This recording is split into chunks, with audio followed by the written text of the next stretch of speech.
conferencias tan útiles e interesantes para todos los restauradores, y damos las gracias a nuestro gran patrocinador, que es CaixaNova. Entonces, antes de empezar con Fátima, que es la primera conferenciante, le vamos a ceder la palabra a Antonio, el director de CaixaNova, para que inaugure y nos hable de nuestro proyecto. Muchas gracias, Adelaida, y enhorabuena a la Escuela Superior de Restauración y Conservación. Y por dos cosas. Por una, por dar una formación en lo que CaixaNova, y después diré un apunte, está muy interesada en la restauración de bienes culturales. Y dos, por traer una serie de conferencias que yo creo que con su profundidad he podido crear esta misma mañana. Los contenidos creo que es un elemento adicional a la formación de los restauradores básico. Yo creo que en la labor de los profesionales de la restauración se debe seguramente el que algunas joyas históricas y culturales no se pierdan y además mantengan ese espíritu que fue creado en el momento de su creación, valga la redundancia. Quería dar un apunte de lo que para CaixaNova supone un poco el tema de conservación y restauración. Hay cuatro edificios emblemáticos aquí en la provincia de Pontevedra que gracias a CaixaNova podemos seguir disfrutando de ellos, pero además que se les ha dado contenido. Se ha mantenido su valor histórico y cultural y se les ha dado también un contenido de uso, de utilidad pública y de utilidad cultural. El primero, en el que estamos, en el que le damos a todos la bienvenida por inaugurar estas conferencias.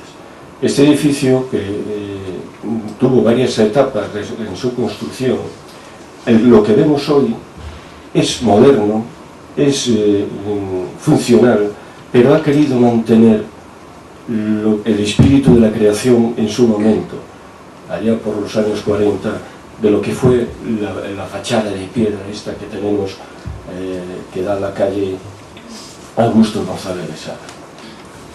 Para hacer esta obra, que ese edificio se mantuviese, realmente hubo que hacer una inversión enorme y yo creo que unos trabajos de especialistas y técnicos fantásticos, porque esa fachada se ha mantenido en pie sin ninguna variación. No se podía desmontar esa fachada porque una vez desmontada ya luego no mantiene los mismos equilibrios.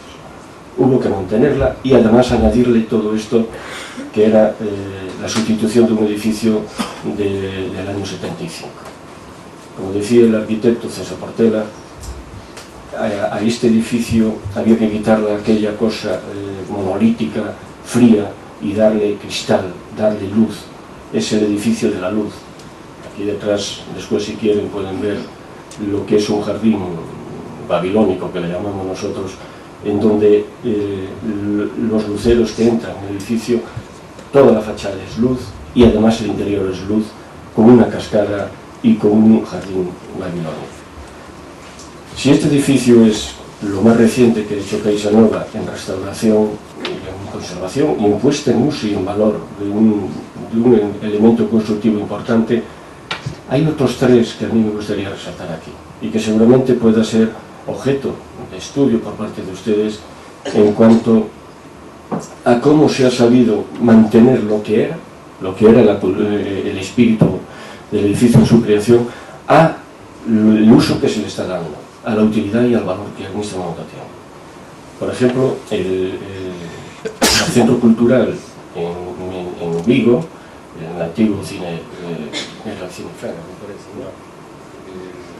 Eso, el antiguo cine García Barbón, se ha mantenido todo ese, como digo yo, el alma de ese edificio. Pero dentro hay salas de exposiciones, hay salas de conferencias y está a pleno rendimiento.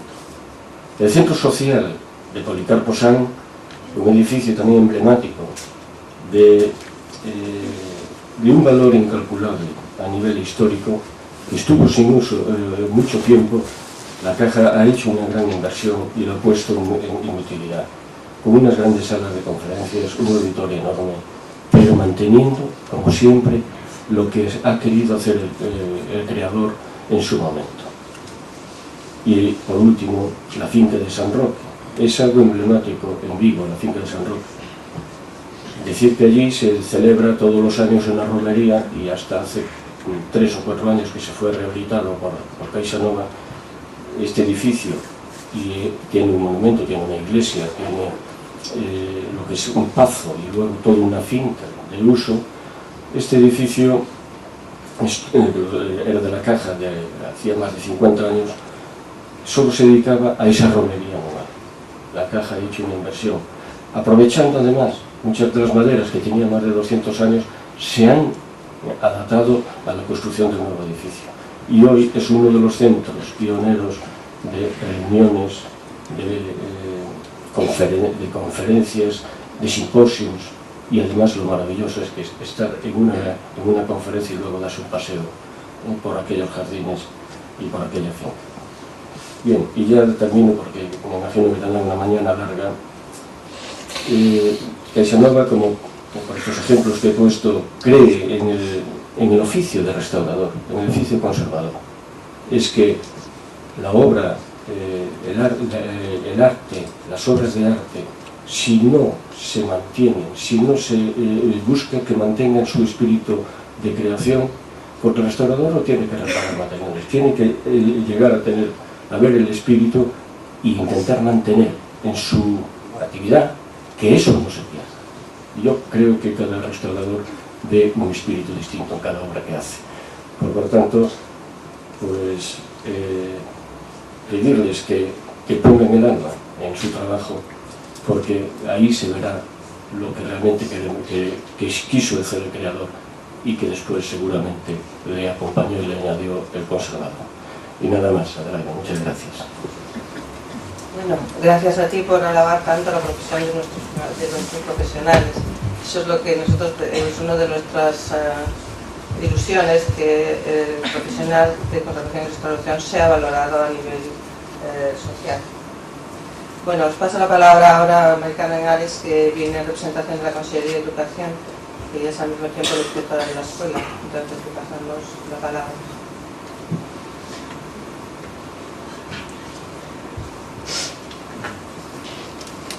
Bos días. No nome do delegado, se aquel debido a outros compromisos non é posible contar ca súa presencia, queremos dar a benvida a todos e a todas a este ciclo internacional de conferencias sobre conservación e restauración de bens culturais, que de seguro servirán para unha maior formación nunha sociedade cada vez máis complexa e globalizada. En primeiro lugar, é de agradecer o interés e ánimo da Escola Superior de Conservación e Restauración para organizar estas conferencias, que de seguro van a ser de interés tanto para alumnos como exalumnos da escola. Isto servirá seguramente para afondar nos temas de conservación. Galicia ten un inmenso patrimonio tanto de bens culturais. A Consellería de Cultura e Deporte ten catalogados como 500 e pico bens culturais, que seguramente todos estos servirán para o desenvolvemento da futura profesión dos alumnos que salgan da escola. Asimismo, queremos agradecer a presencia de todos os conferenciantes, que seguramente que servirán para todos, para afondar en todos estos temas de conservación e contribuir a maior formación de todos os alumnos, exalumnos e de todas as persoas interesadas en este tema. Con isto queremos inaugurar o ciclo internacional de conferencias sobre conservación e restauración, e dar as gracias a todos os presentes. Nada máis, pois veas. Como experiencia profesional, cabe destacar que a partir del 75 trabaja como restauradora en el Museo de Bellas Artes de Bilbao. donde crea el Departamento de Conservación y Restauración y es nombrada jefe del mismo. En el 99 es la conservadora de la colección actualmente del museo y actualmente es jefa del Departamento de Documentación y Catalogación y coordina todo este Departamento de Conservación y Restauración. Entre su experiencia investigadora, publica numerosos trabajos de restauración, catálogos y estudios de investigación en técnicas pictóricas de diversos artistas, entre los que están Murillo, Zurbarán, El Greco, Horacio y otros autores relacionados sobre todo con la escuela flamenca de los siglos XV y XVI. Interviene como comisaria en diversos proyectos de exposiciones y catálogos y en parte, como es este caso, numerosos cursos, conferencias, todas ellas relacionadas con el ámbito de la conservación y restauración, tanto en los diversos aspectos de la historia del arte y la labor investigadora y técnica del investigador, siendo la mayor parte de estos temas el objeto de todas sus publicaciones. Sin más que deciros de ella, le cedo la palabra para que nos hable de los enigmas de las obras de arte. Gracias, Adelaide. Bueno, gracias a todos por estar aquí. La verdad es que fue muy agradable cuando me llamó Antón Sobral para ver si estaba dispuesta a venir a dar una charla. Y bueno, pensé que una larga experiencia que tengo ya sobre restauración y conservación, pues que era muy interesante, un tema que casi a veces no le damos a lo mejor excesiva importancia, que es un poco todo lo que esconden las obras a través de que se puede investigar y que se puede conocer a través de los métodos analíticos. Una simple lupa binocular o una macrofotografía o una luz rasante puede proporcionarnos muchísima información. Al margen que luego cosas como por ejemplo la dendrocronología o los análisis de los pigmentos, que son cosas digamos más sofisticadas y que requieren mucho más medios, pues proporcionan una ayuda inestimable a la hora de estudiar las obras. Entonces yo he traído bastantes ejemplos prácticos que me parece casi lo mejor para que veáis cosas que se han hecho. El Museo de Bellas Artes inicia su andadura, ahora vamos a hacer los 100 años, en 1908 se crea, o sea que en el 2008 dará 100 años, y el Departamento de Restauración se crea en el año 1975, que fue cuando entré yo con unos medios muy limitados, porque entonces Bilbao era una ciudad industrial pero que estaba en sus horas bajas y bueno, pues se hacía lo que se podía. Luego ya, pues con el tiempo, pues ya mejoraron las cosas y se fueron adquiriendo pues, más medios y bueno, pues poco a poco. Ahora ya hay 4 personas que trabajan fijos en el departamento, una restauradora de papel, porque la verdad es que la colección que tenemos en el museo sobre todo es de pintura, ¿no? Entonces hay pintura sobre tela, pintura sobre tabla y también escultura, y hay una gran colección sobre papel. También tenemos cosas de artes decorativas, pero vamos, eso es menos importante. Entonces me parecía interesante, como os decía, el proponer este título, ¿no? O sea, es un poco, así un poco espectacular, ¿no? Pero es que es verdad que las obras de arte encierran muchos misterios que a veces, pues, gracias a simples métodos y otras más rebuscados, pues podemos investigar y nos ayudan a conocerlas, ¿no? Entonces voy a empezar a hablaros. Bueno, hay una cosa muy importante que también... ¿Se puede bajar un poco la luz? Porque no sé si se ve... ¿Se ve suficiente? No sé si... A lo mejor así mejor. Hay una cosa muy importante que nosotros tenemos, digo, los museos, por ejemplo, aquí hay profesionales que trabajan en otros museos también. Tenemos un sponsor, es decir, un colaborador, una persona que nos financia un programa de restauración muy importante. Y gracias a ello, bueno, pues todos los años se firma un convenio pues, con el Corte Inglés y entonces pues dan dinero al museo para hacer una serie de restauraciones. Entonces eso ya nos posibilita el hacer unos estudios, digamos, más profundos, ¿no? Que podamos invertir unos medios más costosos, si queréis, para estudiar las obras. Entonces, a principios de año se firma un convenio y luego ellos, en Navidades, presentamos las obras que se han seleccionado, se hace a veces una pequeña exposición y felicitan con una de ellas las Navidades. O sea que a ellos les viene fenomenal y a nosotros pues también nos ayuda porque nos financian una serie de restauraciones. Y aquí podéis ver, por ejemplo, estas son 3 obras de un maestro burgalés de finales del siglo XV, que como veréis tiene mucha influencia flamenca, es un pintor hispano-flamenco, que está dedicado, son 3 paneles enormes, bastante grandes, que está dedicado a la vida de San Juan Evangelista. Entonces estas 3 tablas se fueron haciendo consecutivamente, una cada año, y las veis ya restauradas. Bueno, y esto era un poco lo que os decía. Aquí, por ejemplo, es una de las obras, que es un tema de los evangelios apócrifos, que es la resurrección de Drusiana, que bueno, aunque no sea un tema nada navideño, pero bueno, también un año lo eligió el Corte Inglés para felicitar las Pascuas, que no pega nada, pero bueno. Entonces aquí veis una fotografía que está la tabla, como os digo, son casi 2 metros de altura por 1 y pico de ancho, está sin empezar la restauración, y a la derecha veis la fotografía con luz rasante. No es que sea una fotografía muy buena, porque bueno, también es que hay que tener en cuenta que cuando se hicieron estas fotografías no existían las cámaras digitales, porque esto fue ya hace bastantes años. Entonces, claro, la calidad y luego la inmediatez que te da una cámara digital es que se cuentan hoy en día con unos medios que son fabulosos para trabajar, ¿no?, para los restauradores. Entonces, como veis, se ve en la de la derecha, con la luz rasante, pues todas las deformaciones que tenían las tablas, y entonces aquí se ven, por ejemplo, perfectamente las uniones, ¿no?, de los diversos paneles, y luego pues algunas grietas que habían salido, aquí hay otra unión de paneles, abolsamientos.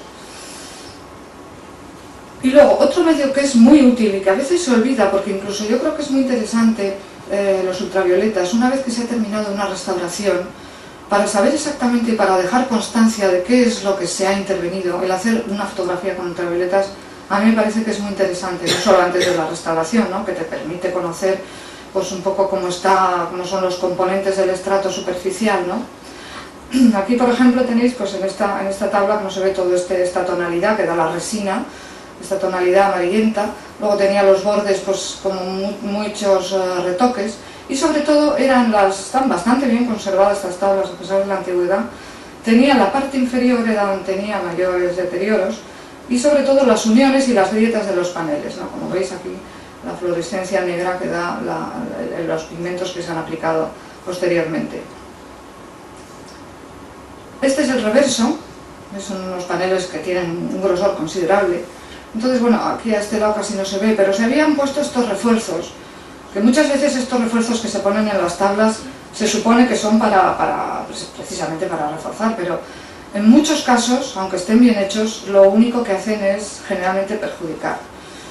Bueno, aquí, como la tabla estaba bastante estable, simplemente se optó por retirar, veis en estos tablones que estaban fijos con unos grandes tornillos, se optó por retirar los tornillos, y lo demás se quitaron estos 2 travesaños que había en los lados, y estos de aquí con estas llaves que te permitían cierta holgura para los movimientos de la tabla. No sé si veis aquí en los orificios que podía moverse un poco la tabla, ¿no? Y entonces eso se respetó.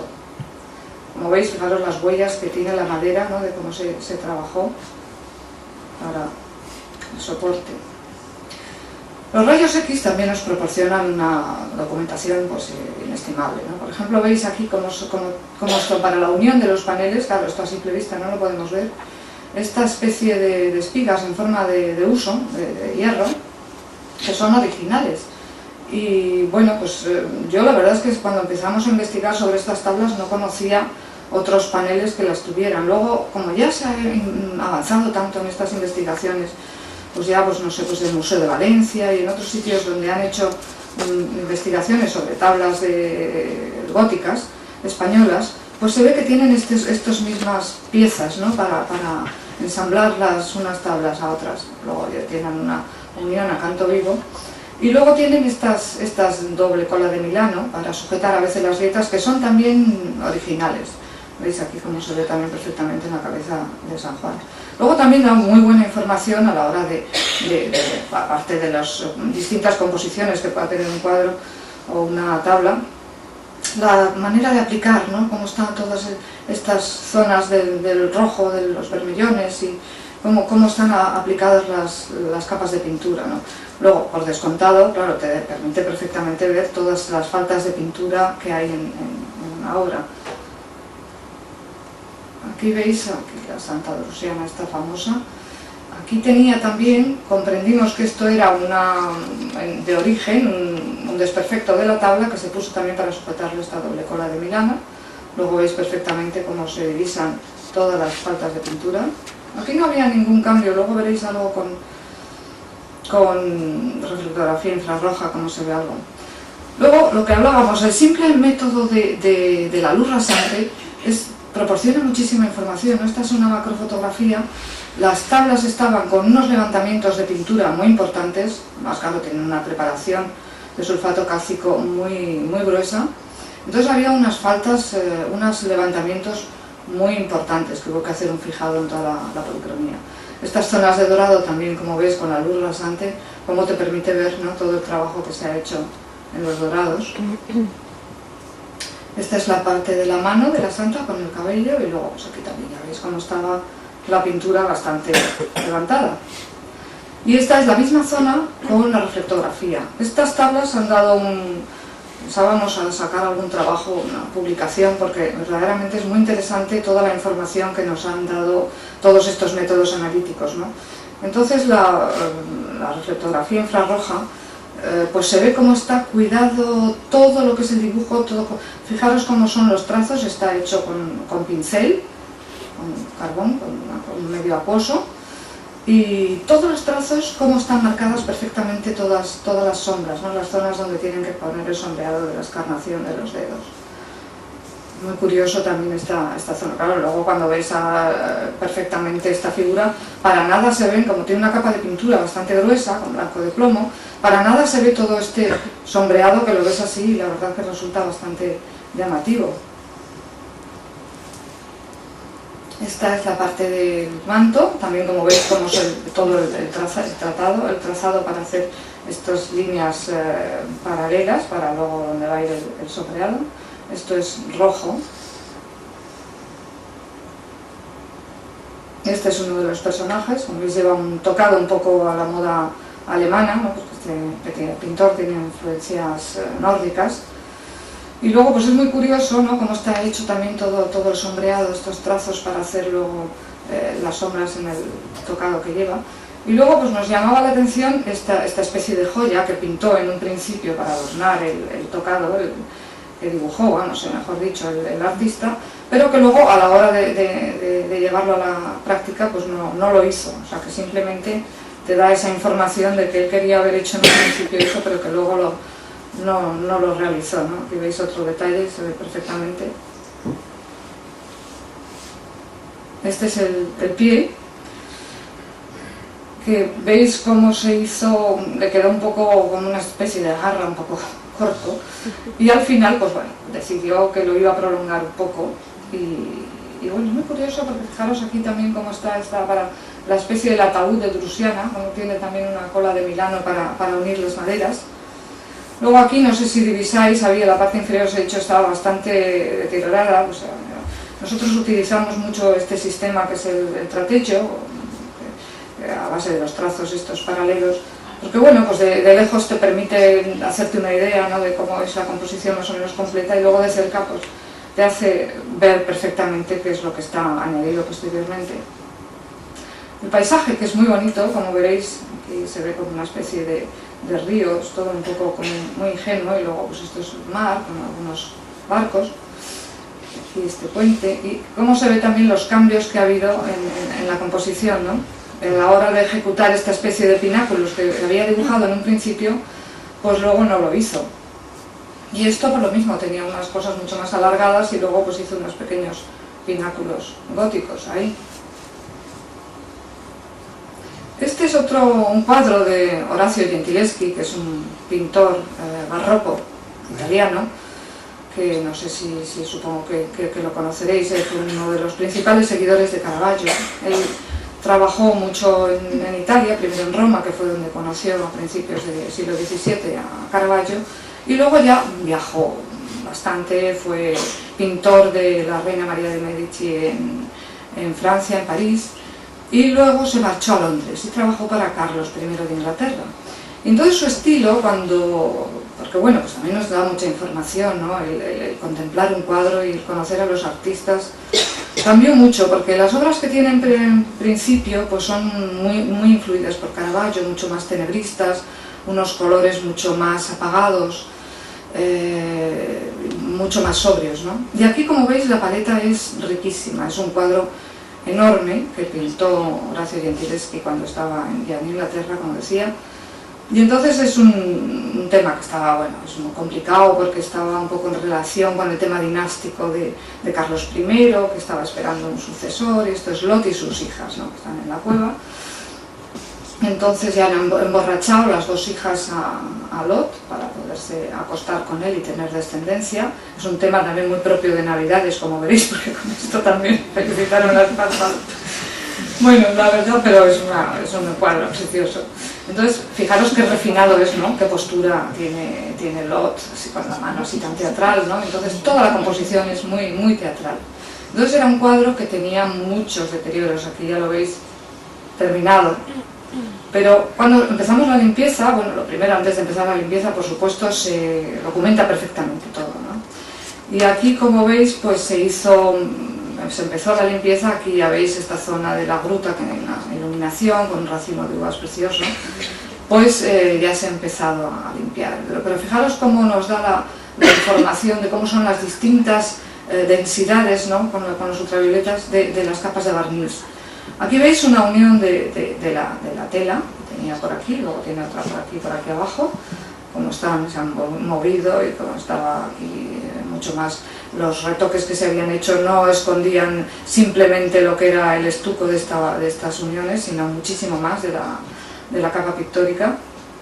Y luego los fondos, que eso te pasa muchas veces en estas pinturas que tienen estos fondos oscuros, que en las restauraciones diversas que han tenido, pues lo que se limitan a veces es limpiarles las caritas y las cosas más claras, y luego por los fondos se dejan, pues veis aquí una densidad de barnices tremenda, ¿no? Y luego todo esto que había sufrido unas inundaciones, pues estaba muy retocado. Aquí también tenía un retoque muy grande, luego pues el manto que lleva una de las hijas de Lot. Este es un detalle del anterior, como os decía, ves, esta zona ya se ha limpiado. Claro, luego el deterioro, pues cuando empiezas a levantar todos esos repintes y los barnices y todo, pues te das cuenta que tampoco muchas veces era tanto, ¿no?, como parecía en un principio. Y esto, fijaros cómo es de alarmista esta foto, porque en realidad pues es porque está hecha con luz rasante, porque claro, tú veías el detalle normal sin luz rasante y no te dabas cuenta de cómo estaba la pintura. Hubo que fijar absolutamente toda la capa pictórica, porque estaba muy levantado. Entonces a veces te ayuda tanto un hecho tan simple como colocar una luz lateral, una luz rasante. Pero incluso en el momento de estucar, que muchas veces estás aplicando un estuco y dices, te crees que ha quedado perfecto, le pones una luz rasante y ves que está más bajo, que tiene más desigualdades.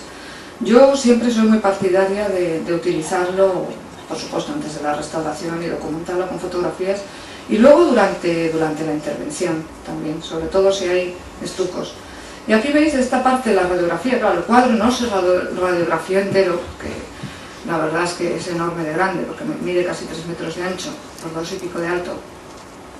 Aquí veis, por ejemplo, la costura, ¿no? Claro, como era un cuadro rentelado, pues tampoco podíamos verlo a simple vista. Y luego todo esto tenía como un doblez y alguna zona donde había tenido unas pérdidas por agua, ¿no? Entonces, pues cómo se ve perfectamente todas las faltas de pintura gracias a la radiografía. Esta zona fue la que dio más problemas, porque era la más deteriorada casi. Esta es la boca, macro, fijaros cómo es también todos los levantamientos, que claro, a simple vista con una luz normal no se veía. Luego, bueno, yo tengo que decir que nosotros tenemos un aparato, como he visto que tenéis también en la escuela, tenemos unos microscopios y podemos hacer estratigrafías, pero a la hora de hacer el estudio de los pigmentos y de hacer la analítica no tenemos un químico, ni tenemos tampoco pues, medios para microscopio electrónico, ni medios así más sofisticados. Entonces lo que hacemos, hay una empresa en Madrid, se llama Artelar, lo digo porque la verdad es que trabajamos hace mucho, ellos trabajan hace mucho con nosotros, es una empresa muy seria, trabaja también para Thyssen, y bueno, les mandamos las muestras para que nos hagan los análisis. Y entonces aquí mandamos los 3 colores, digamos, fundamentales de la obra, ¿no? Que es el amarillo del traje de esta hija de Lot. Y entonces es muy curioso porque, como veis, en casi todas las muestras, esta no porque no se ha profundizado suficientemente, pero tiene primero la tela una capa de óxidos ricos en tierras, ¿no? Tierras ricas en óxido de hierro, por eso se ve así tan rojo. Y luego tiene esta capa, digamos, esta doble preparación, que es esta capa casi de imprimación, que es con negro, con albayalde y negro de plomo. Y luego, pues aquí tenemos el amarillo de plomo y estaño, creo que era en este caso. Y luego aquí la túnica que tiene Lot, que es preciosa, como veis, tornasolada, una maravilla, pues tiene la misma estructura. Y luego aquí tenía un vermelho, vamos, una laca un poco más clara, con un poco de albayalde, y aquí una capa muy transparente de laca de garanza. Y luego el azul, que es el del manto de la hija, pues es muy curioso porque ya sabéis que está hecho con lapislázuli, ¿no? Por eso tiene este azul tan intenso, es azul ultramar. Pero los pintores, como era un pigmento más caro, que era más caro que el oro, para ahorrar, daban una primera capa de azurita o de algún otro azul, esmalte o lo que fuera, y luego daban una capa muy fina, aquí la podéis ver, es esta capa que es más intensa, con los cristales más intensos, muy fina, de azul ultramar.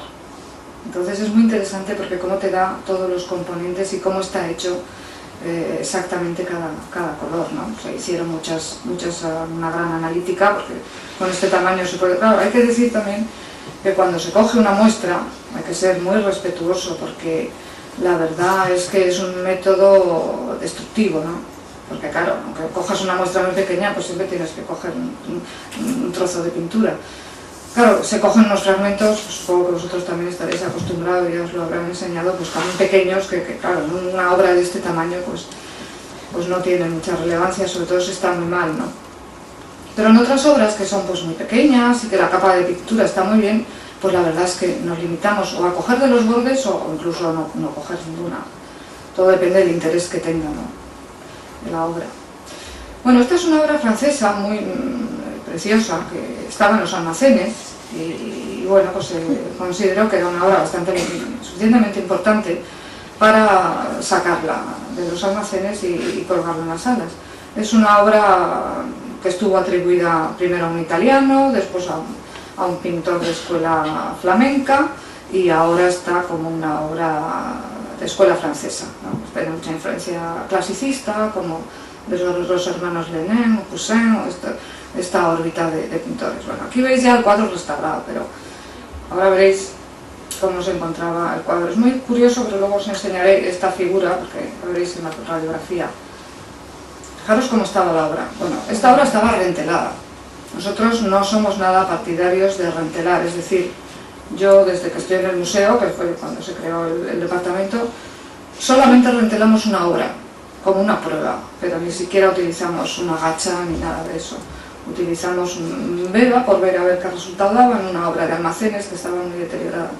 Y lo demás, cuando encontramos este tipo de obras, pues lo que hacemos es quitarles, como en este caso, porque como veréis todos estos abolsamientos están producidos porque el adhesivo, la gacha que se utilizó, un adhesivo a base de harina y cola, pues aquí ha dejado ya de tener su función y se ha despegado la tela original del soporte. Entonces lo que hacemos es quitar las telas que se han utilizado y bueno, pues si tienen algún deterioro, esto por ejemplo los bordes estaban muy deteriorados, entonces se pusieron unos bordes nuevos, se limpió bien del adhesivo que tenía la cola y luego si tiene algún fragmento roto, pues o se unen los hilos o se pone algún parche o una cosa de ese tipo, pero no se rentela, porque la larga experiencia que tenemos es que hemos visto que lo único que producen son deterioros. Además, independientemente de que cuando se somete una obra luego hay que plancharla generalmente si se utiliza una gacha. Entonces yo he visto unos empastes todos completamente aplastados, o sea, la verdad es que es una intervención muy fuerte que solamente se debe intervenir en ese caso cuando esté muy justificado, pero muy. Aquí veis, por ejemplo, pues esta figura que os comentaba antes con la luz rasante, antes de la intervención y después. Y aquí veis la radiografía. Es muy curioso porque en esta figura que os decía, que es como una especie de pastora, es una adoración de los pastores, tiene unas alas, yo creo que ya lo veis suficientemente aquí, bastante grandes. Entonces se ve que el pintor cambió la composición. No sabemos si en un principio pensó a lo mejor hacer una anunciación y podría ser una figura de un ángel y luego ya pues derivó a esta especie de adoración de los pastores. Y luego aquí, que no sé si os habéis fijado al principio, voy a ir un poco para atrás para que lo veáis.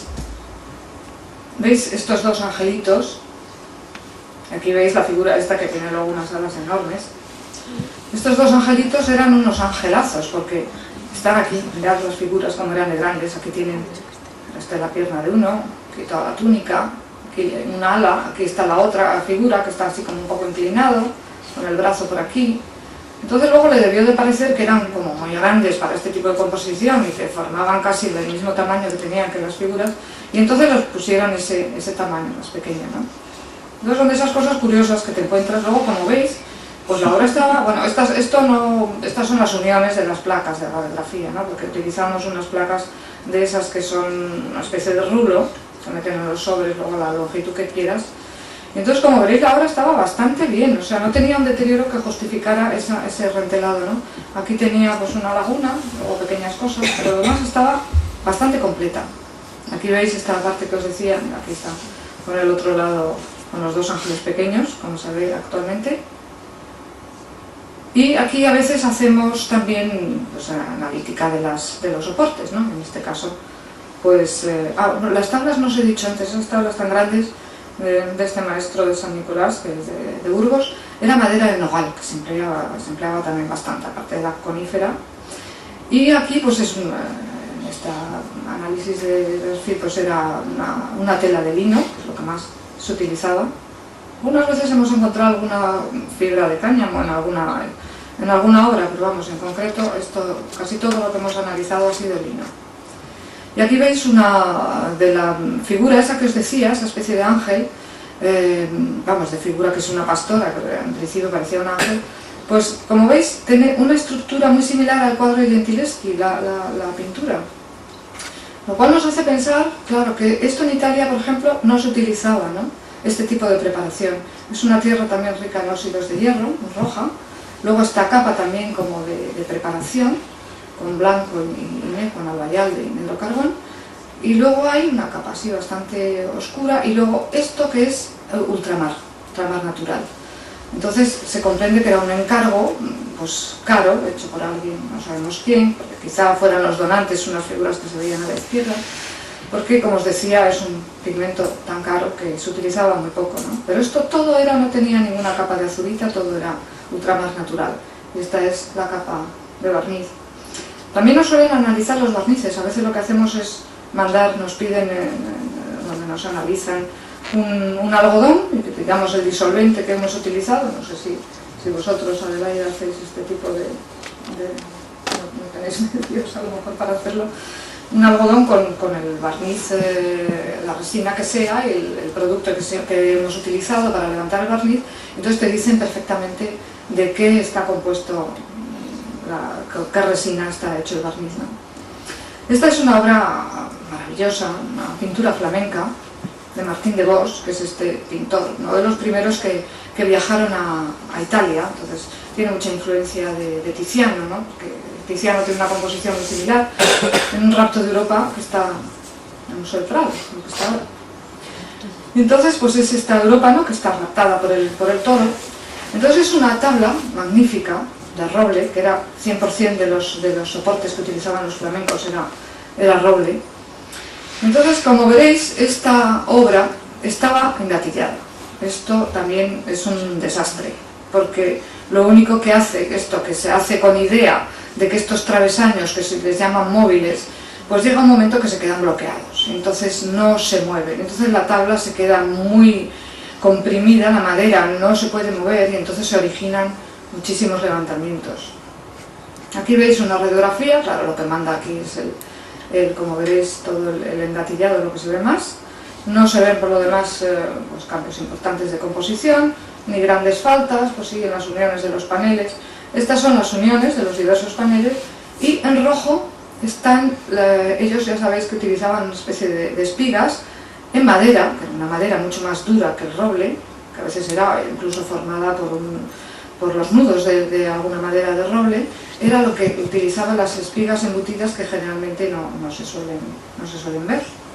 Entonces es muy curioso este montaje porque generalmente ellos ponían la misma cantidad de espigas para cada unión de paneles y aquí sin embargo aquí hay una, aquí dos, o sea van reforzando conforme se va de arriba abajo.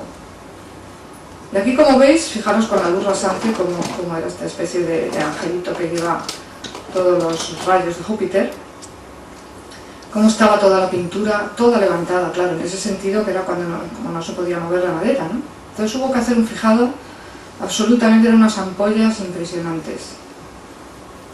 Y aquí veis con ultravioletas, fijaros también cómo es importante la fotografía con ultravioletas que te permite ver pues, todas las intervenciones que había tenido, ¿no? Unas más modernas, otras eran más antiguas, que se ven un poco más claras, pero en general se conserva bastante bien la obra. Es una obra espléndida, de las más bonitas que hay de Martín de Bosch.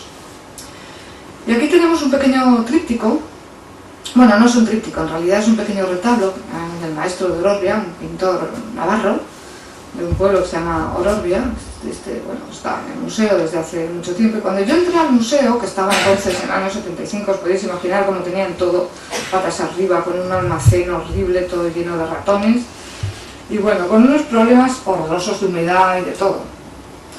Entonces, fijaros cómo era de impresionante cómo estaba esto, porque claro, tú lo veías así, pues lo veías más o menos bien, pero luego hacías una fotografía con luz rasante, fijaros cómo era esto, cómo eran todos los levantamientos que tenía. Estos son San Cosme y San Damián, en el centro está Santa Lucía.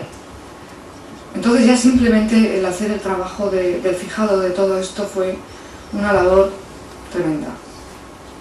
Porque claro, una capa muy gruesa de pintura, fijaros aquí se ve con esta macro perfectamente cómo está de levantado y cómo era de grueso. Tenía fragmentos de estopa, me parece que por aquí se puede ver en algunas zonas.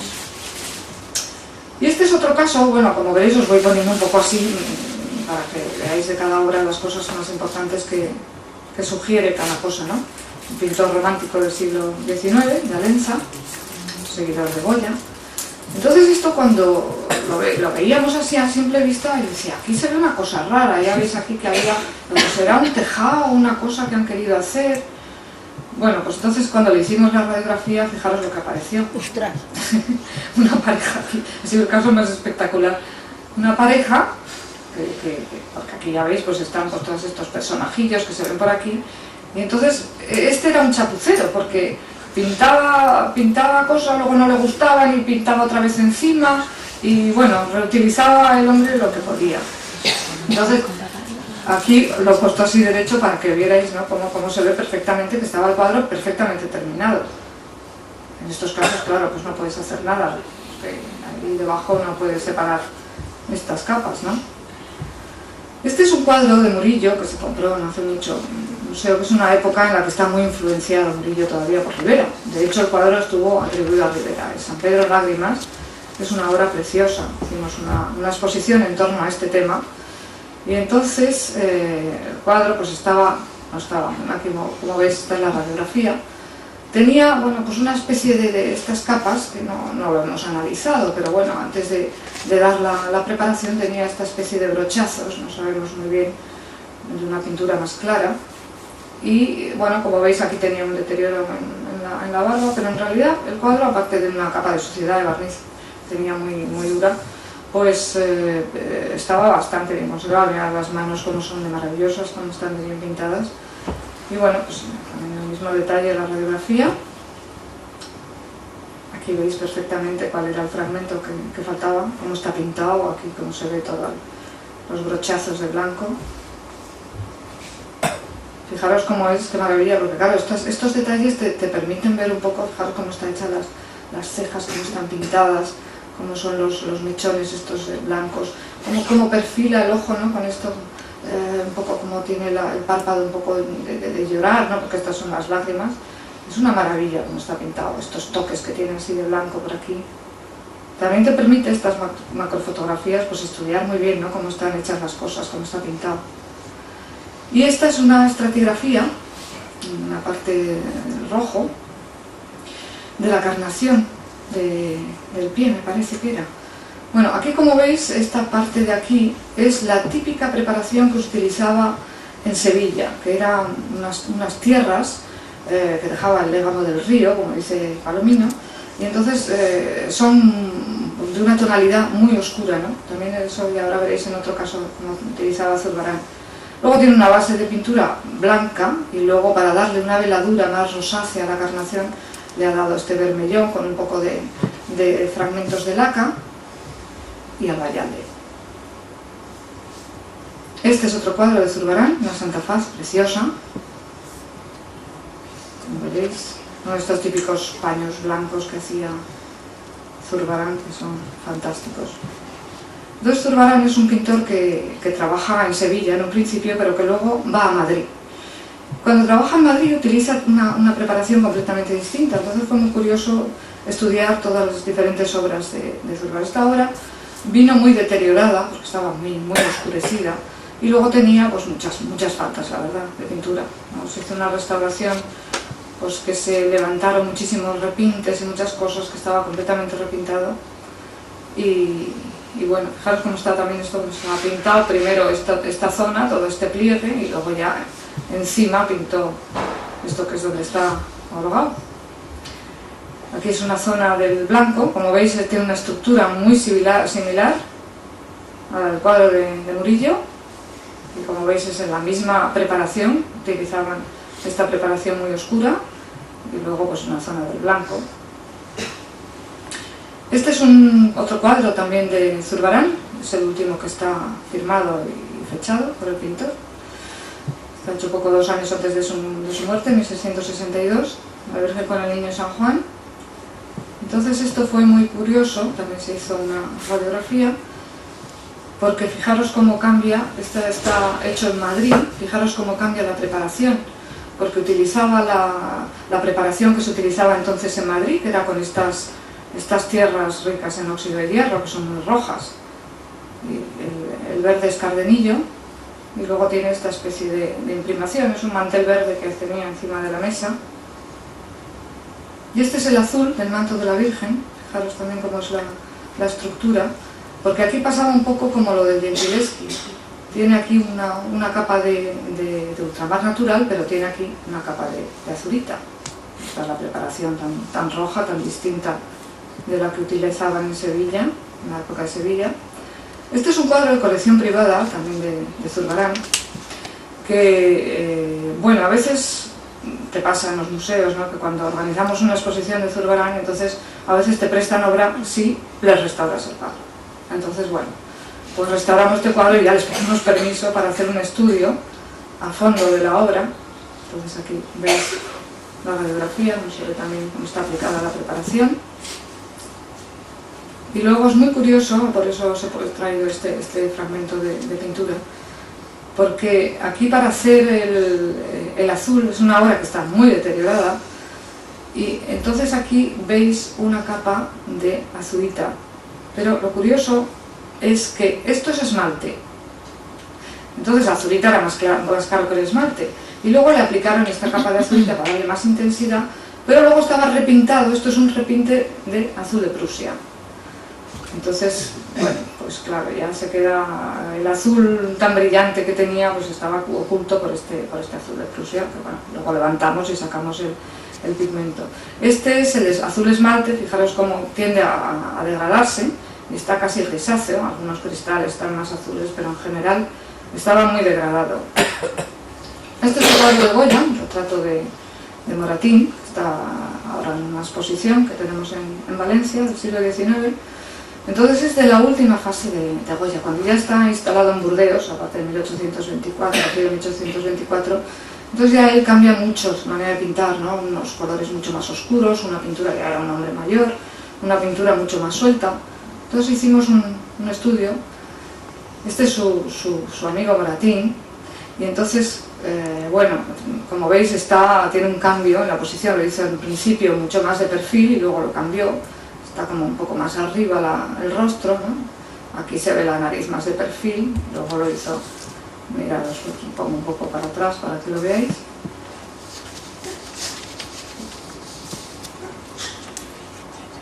Y luego es un cuadro que nos lo ha pedido ahora el Museo del Prado para una exposición que quiere hacer sobre Goya, la 180 y tantos que harán ya sobre Goya.